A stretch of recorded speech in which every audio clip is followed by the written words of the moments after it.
médias publics et privés, à répondre à l'appel du ministre secrétaire général des Affaires religieuses. Une rencontre pleine de sens qui consiste à reconnaître leurs efforts dans le cadre de l'enseignement et la promotion des principes islamiques à travers le pays. Les messages de paix et de cohésion sociale n'ont pas été à marge de cette rencontre. Tous les prédicateurs, tous les imams et tous les prêcheurs, nous avons le même objectif, c'est de véhiculer le message divin à la population croyante de la Guinée, à leur intention, les orienter ce que Dieu veut et les orienter ce que Dieu ne veut pas. La seule différence entre les prêcheurs, les éducateurs, c'est le lieu que tout un chacun de nous choisit. Par exemple, si un chroniqueur est dans une radio, c'est comme si un imam est sur son minbar. C'est comme si un prédicateur est dans une salle de réunion dans laquelle il profite de l'occasion pour transmettre le message divin. C'est juste le contenu maintenant qui sort. C'est ce que le secrétariat général des affaires religieuses a une collaboration, doit veiller, doit orienter. C'est ça notre rôle. C'est pourquoi nous vous avons appelé, parce qu'un chroniqueur est différent d'un journaliste. Les journalistes sont gérés par d'autres ministères, le ministère de l'information, la HAC, etc. Ils jouent le rôle de journaliste. Un prédicateur aussi, son département tutelle, c'est le secrétaire général des affaires religieuses. Non. Parce que nous sommes assignés par l'État de gérer, de coordonner et orienter, contrôler toutes les pratiques religieuses à Guinée, que ce soit l'islam ou la christianité. Toute communication allant dans le sens qu'on dit Jésus-Christ dit, ou bien le prophète Mohammed, paix et salut sur lui, dit, Jésus, paix et salut sur lui, dit, ou bien le Coran dit comme ça, ou bien la Bible dit comme ça, le secrétariat général, à travers ses services de concentré, doit veiller sur ça. Parce que quand moi je presse entre Maghreb et Isha, peut-être il est devant moi seulement plus de dizaines, vingtaines ou centaines qui attendent Isha, qui vont écouter mes presses. C'est très important. Mais si quelqu'un dit à la radio, moi je suis chez moi dans ma chambre, j'écoute. Celui qui est dans la voiture, il écoute. Celui qui est dans son bureau, il écoute. Celui qui est en passage, il écoute. Conakry écoute, peut-être Dubreka écoute, et tout le monde écoute. Donc nous ne pouvons pas vous laisser sans vous remercier pour ces efforts. Si la Guinée est en paix aujourd'hui, c'est grâce à l'effort de tout un chacun de nous. C'est pourquoi ce premier message, c'est un mot de remerciement et reconnaissance du gouvernement sous la haute autorité de son Excellence, Monsieur le Président de la République, le général Mamadi Doumbouya.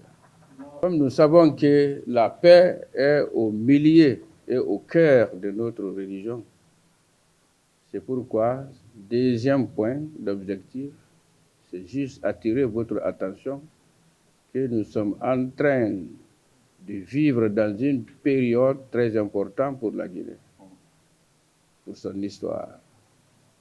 Nous tendons vers l'élection présidentielle.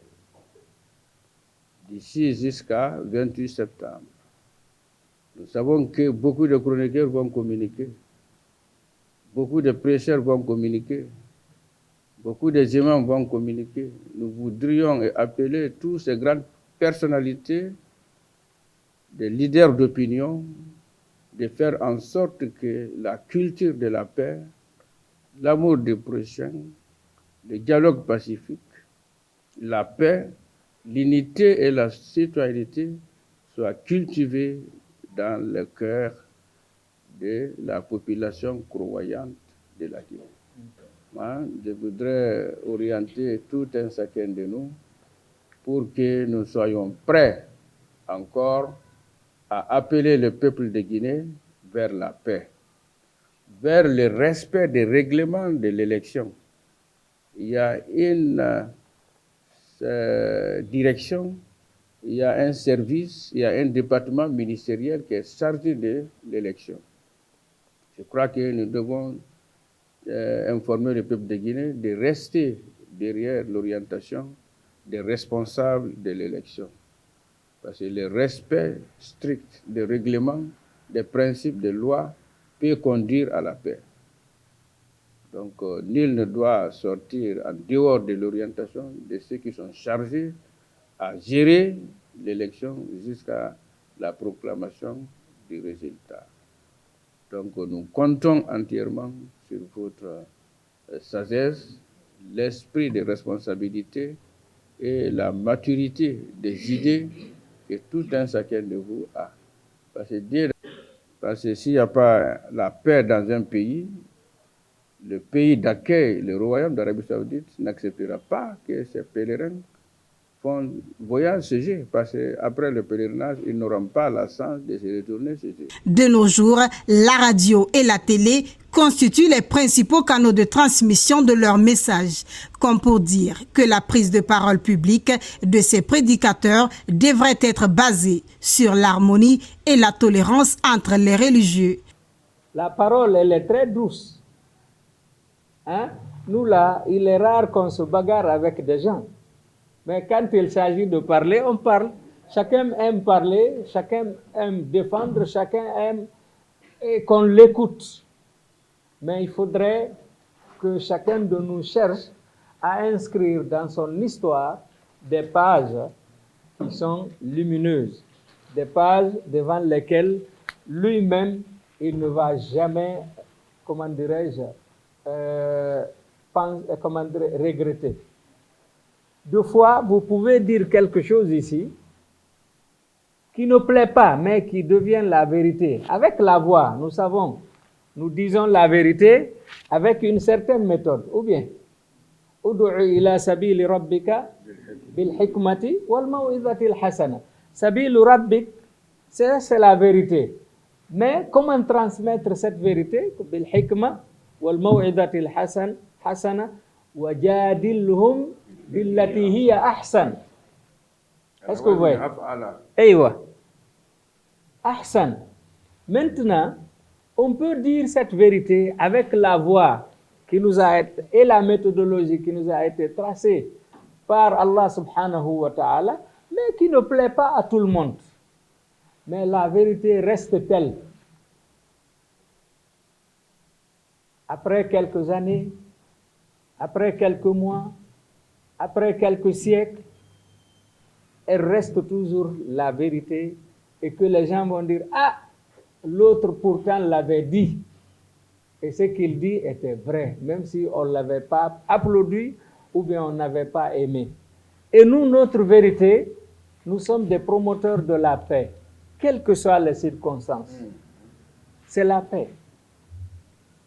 Parce que nous savons que sans la paix, on ne peut rien faire. Rabbi ja'al hadha al-balada aminan. ثم بعد ذلك قال واجنبني وبني كأننا يمكن أن نبدأ بالأمن قبل التوحيد. والتوحيد هو سر وجودنا هنا. لكن بدون أمن ما في توحيد ولا عبادة. Donc faisons ça. Chacun de nous a ses choix dans cette vie. Mais privilégions ce qui peut nous amener la paix dans ce pays. Même si les autres ne voient pas comme nous. Nous, on n'est pas comme les autres. Quelqu'un qui connaît le Coran, qui parle au nom du Coran, quelqu'un qui connaît la tradition du prophète Muhammad sallallahu alayhi wa sallam, qui parle au nom de cette tradition, ne doit pas être comme un autre qui parle sous l'effet des passions, de la pulsation des âmes ou bien de l'émotion. Nous devons être différents. Ému par ces propos, le porte-parole des chroniqueurs a félicité le ministre secrétaire général des Affaires religieuses et son adjoint pour leur sens d'écoute. Il a mis l'occasion à profit pour solliciter du département l'organisation des séminaires de formation pour les chroniqueurs et de les associer aux projets entrepris pour la culture islamique, surtout à l'approche de la période électorale. Je suis fier de cette rencontre et nous aussi on a quelque chose, Inch'Allah, à vous dire. Quelles sont ces choses? Nous connaissons vraiment l'effort dont vous fournissez à la tête de ce département. Depuis, après l'avènement du CNRD, vraiment, il y a plein de choses qui sont changées sur ce plan. Vraiment, nous vous disons merci beaucoup. Et Inch'Allah, nous prions Allah subhanahu wa ta'ala de vous accompagner dans cette lancée. Et nous, les chroniqueurs, normalement, nous devons mettre une structure en place pour vous présenter ce projet. Nous aussi, on a besoin de plein de choses de ce département. Comme ce que Oussaz Cheikh Suleiman venait de dire, la formation. On a besoin de ça. Et si cette formation est organisée par le secrétaire général des affaires religieuses, vraiment, ça va nous arranger beaucoup. Ça, c'est un. Et de deux, nous souhaitons encore votre coopération. Et si un imam prêche dans la mosquée, s'il y a 500 personnes qui sont là-bas, ce sont seulement les 500 personnes-là qui vont écouter. Mais si quelqu'un parle à l'antenne, sinon derrière le micro, sinon sur les réseaux sociaux, presque c'est beaucoup. Donc, nous souhaitons que au moment de la campagne de la vulgarisation, vraiment, nous, les chroniqueurs, on n'a pas été associés normalement. Malgré, on faisait les sensibilisations, on a contribué, mais vraiment, on n'avait pas reçu l'appel par le secrétaire général des affaires religieuses en disant que les chroniqueurs, on vous appelle, on vous donne cette mission. Et ça, nous le sollicitions très bien. Donc, et le troisième point, nous voulons aussi que nous soyons associés au moment du pèlerinage, les doléances du moins. Au moment du pèlerinage, il y a beaucoup de jeunes ici, vraiment qui peuvent faire quelque chose dans ça. Parlant des défis qui attendent les chroniqueurs islamiques, Al-Hussein Ben Youssouf Kamara se veut rassurant. Les chroniqueurs islamiques sont comme des journalistes, mais il y a la différence, parce que nous sommes tous des hommes de médias. Et un homme de médias a pour rôle informer, sensibiliser, éduquer et surtout promouvoir la paix et la quiétude sociale. Et c'est ça aussi le rôle de l'islam. Nous savons, l'islam c'est une religion de paix.